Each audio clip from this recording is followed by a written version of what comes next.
This morning, our Facing Fertility series focuses on something that we don't oftentimes talk about, male infertility.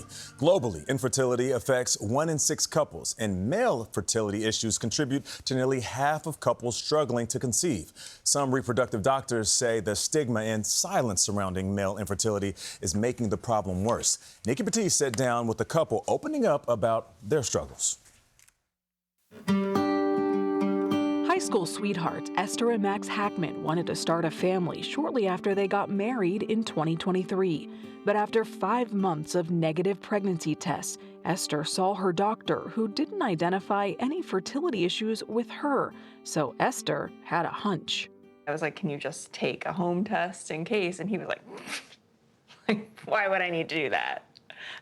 I figured that it was a very small chance. A home sperm test found the lowest possible score for sperm count. Did you ever think about infertility? Not at all.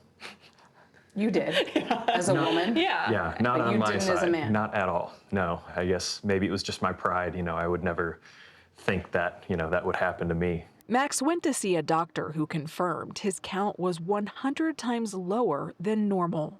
How were you feeling? I felt like less of a man.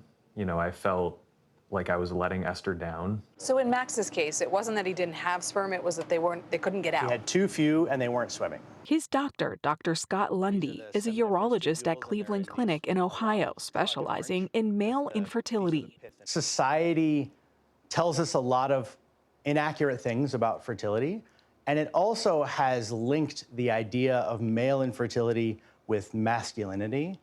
They're not the same. And we really have to break that stigma because it's harming patients and it's harming couples. According to the Mayo Clinic, aside from medical conditions men are born with or develop, there are environmental factors men need to be aware of, like exposure to heat, certain medications, or toxic chemicals, obesity, marijuana, and testosterone use. The leading anatomic cause of male infertility is varicocele, which affects about 20% of men. A varicocele is a dilated set of veins above the testicle, and that causes either pain in the testicle, like a dull, achy pain, or it causes infertility, or it causes lower testosterone. Max had varicocele on both testicles, but Dr. Lundy was able to correct it surgically.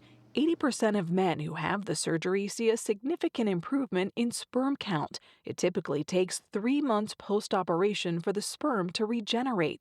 That's when Max had a message from Dr. Lundy. The first thing I saw was just a message that says your sperm counts have completely normalized. This is great news. I was crying immediately, and it was a really, really special thing. Then just 1 month later, Esther secretly took a pregnancy test while Max was asleep. I just saw 2 lines show up, and I was just like, wait, get up, get up. I was like, come here. Their baby boy, Patrick, was born in March. The Hackmans realize how fortunate they are, though Max is still working through the emotional toll of his experience. I still feel that tinge of shame and embarrassment, but I think I can kind of do the mental gymnastics to reframe it. But I know that there are people out there feeling that exact same thing, and it makes me feel like I didn't suffer in vain if I can kind of leverage my own experience to help get the word out and help them know that they're not alone and that there is hope.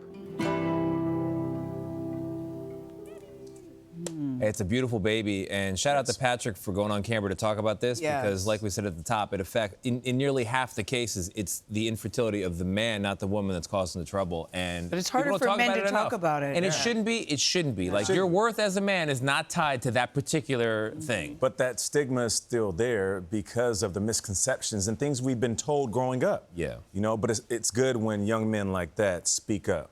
And it's often fixable. It's often fixable. That's the best thing. Yep. Yeah, that was Nikki Batiste reporting. Thank you, Nikki.